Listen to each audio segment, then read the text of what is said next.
अस्सलाम वालेकुम स्टूडेंट्स। आज हमने ब्रांचेस ऑफ बायोलॉजी को स्टडी करना है। कल हमने इंट्रोडक्शन ऑफ बायोलॉजी स्टडी किया था। आज हमारा टॉपिक है ब्रांचेस ऑफ बायोलॉजी। इसमें डिफरेंट ब्रांचेस हैं बायोलॉजी की। First of all molecular biology. Molecular biology को हम किस तरह से डिफाइन कर सकते हैं? Structure of cells, organisms and organelles at molecular level.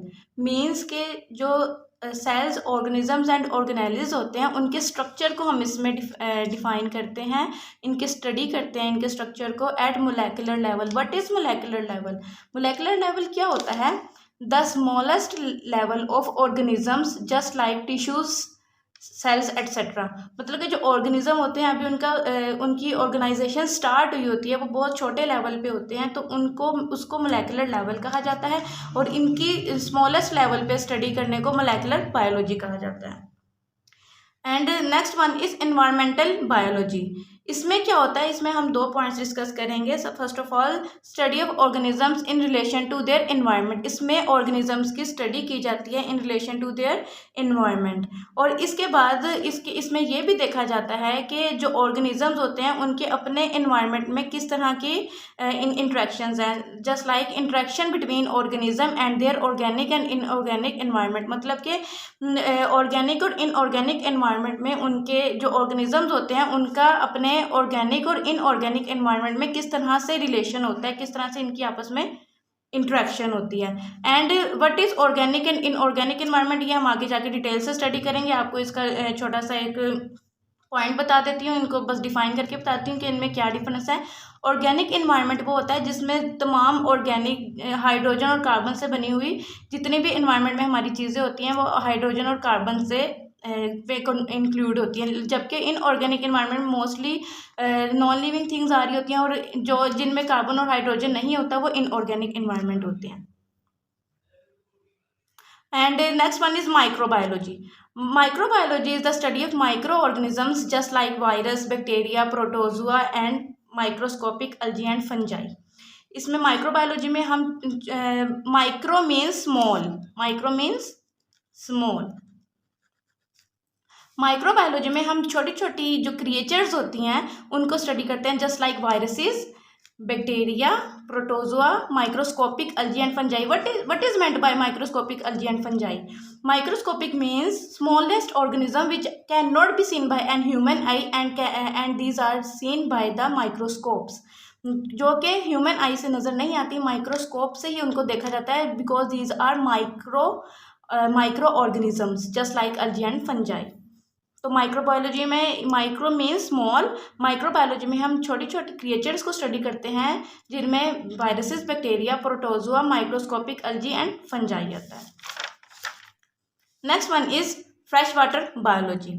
Fresh water biology deals with organisms in fresh water bodies just like paramecium and fresh water bodies and parameters of water bodies physical and chemical. Fresh water biology में हम क्या क्या study करते हैं?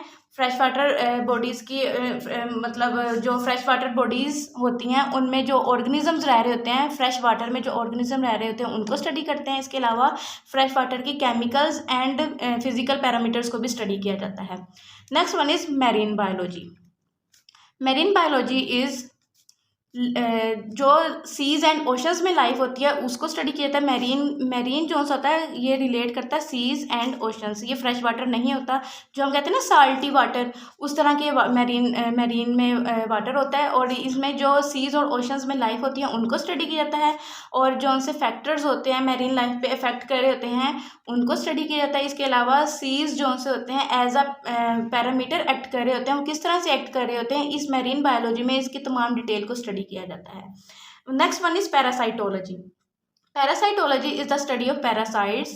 अब parasitology में parasites को study कर रहे हैं, लेकिन हम उनकी कंप्लीट डिटेल स्टडी कर रहे हैं। जस्ट लाइक पैरासाइट्स को स्टडी किया तो उनके स्ट्रक्चर को भी स्टडी कर रहे हैं, उनकी ट्रांसमिशंस को भी, मोड ऑफ ट्रांसमिशंस को भी स्टडी करेंगे। ये पैरासाइट्स किस तरह से एक जगह से दूसरी जगह ट्रांसमिट हो रहे हैं, एंड इनकी life history and life cycle, different types of parasites के लाइफ साइकिल्स वगैरह को भी स्टडी किया जाता है पैरासाइटोलॉजी में। मीन्स के पैरासाइटोलॉजी में पैरासाइट्स की A to Z all details को स्टडी किया जाता है, इनके स्ट्रक्चर को, मोड ऑफ ट्रांसमिशंस को, लाइफ हिस्ट्री को, और इनके different types of life cycles जो से होते हैं उनको स्टडी किया जाता है। Next one is human biology. Human means obviously study of man. Human biology is the study of man. अब हमने जैसे पैरासाइट्स की जो सी स्टडी की थी, उसमें हमने सारे इनके स्ट्रक्चर, लाइफ हिस्ट्री वगैरह को स्टडी किया था। इसी तरह ह्यूमन बायोलॉजी है तो हम इसमें ह्यूमन के जितने भी प्रोसेसेस हैं, जितने भी फंक्शंस हैं, स्ट्रक्चर्स हैं, बॉडी के जिस तरह के पार्ट्स की एनाटमी है, मॉर्फोलॉजी है, जितने भी फंक्शंस हैं उसको ह्यूमन बायोलॉजी में स्टडी करेंगे। लेकिन ये ओनली मैन का होगा। इसमें स्पेसिफिक पैरासाइट्स को स्टडी किया था, इसमें ओनली मैन को स्टडी करेंगे ह्यूमन बायोलॉजी में। Study of man, structure, functions, anatomy, morphology, genetics, evolution, cell biology and ecological studies. ये जितनी भी ह्यूमन बायोलॉजी में इससे रिलेटेड फंक्शंस हैं, एवोल्यूशन है कि कैसे ह्यूमंस की जो सी डिस्कवरी हुई थी, कब ह्यूमंस कब आए थे, इस मतलब एवोल्यूशन कब हुई थी ह्यूमंस की, इनकी जेनेटिक्स क्या है, मॉर्फोलॉजी, सेल बायोलॉजी, किस तरह से इनकी रिप्रोडक्शन होती है और किस तरह से माइटोसिस मियोसिस के प्रोसेसेस होते हैं, ये सारे ह्यूमन बायोलॉजी में स्टडी किए जाते हैं। Next one is social biology. Social biology deals with social behaviour and communal life of human. अब जो ह्यूमंस होते हैं उनके जो अपनी एनवायरनमेंट में सोशल बिहेवियर्स होते हैं, उनकी कम्युनिटीज़ होती हैं, कम्युनल लाइफ होती है, उसको उस डिटेल को सोशल बायोलॉजी में डिटेल से स्टडी किया जाता है। Next one is biotechnology. This is the last branch of the biology in first year book. Uses of organisms. अब बायोटेक्नोलॉजी में क्या होता है कि ये इसमें क्या होता है कि ऑर्गेनिजम्स को यूज़ किया जाता है, उनके बायोलॉजिकल प्रोसेसेस को यूज़ किया जाता है क्या बनाने के लिए, इंडस्ट्रियल सर्विसेज में रोल प्ले कर रहे हैं। ये क्या मैन्युफैक्चर करते हैं, इनको यूज़ करके क्या मैन्युफैक्चर किया जाता है, हार्मोन्स मैन्युफैक्चर्स किए जाते हैं, एंटीबॉडीज़ मैन्युफैक्चर की जाते हैं और इंडस्ट्रियल सर्विसेज दी जाती हैं। जस्ट लाइक एंटीबॉडीज़ को डिफरेंट एंटीजेंस के साथ रिएक्ट करवाने के बाद वो फिर जो रिएक्शंस आते हैं उनको मतलब सारा उस पर एक्सपेरिमेंट करके जो एंटीबॉडीज़ होती हैं उनको पेशेंट्स वगैरह में इंजेक्ट कर दिया जाता है, हार्मोन्स बनाए जाते हैं, इंसुलिन्स वगैरह भी बायोटेक्नोलॉजी, जो डायबिटिक पेशेंट को इंसुलिन्स लगाई जाती हैं वो भी बायोटेक्नोलॉजी के प्रोसेस के थ्रू ही ये मैन्युफैक्चर की जाती हैं डिफरेंट हार्मोन्स वगैरह यूज़ करने के बाद। So this is all about lecture of branches of biology.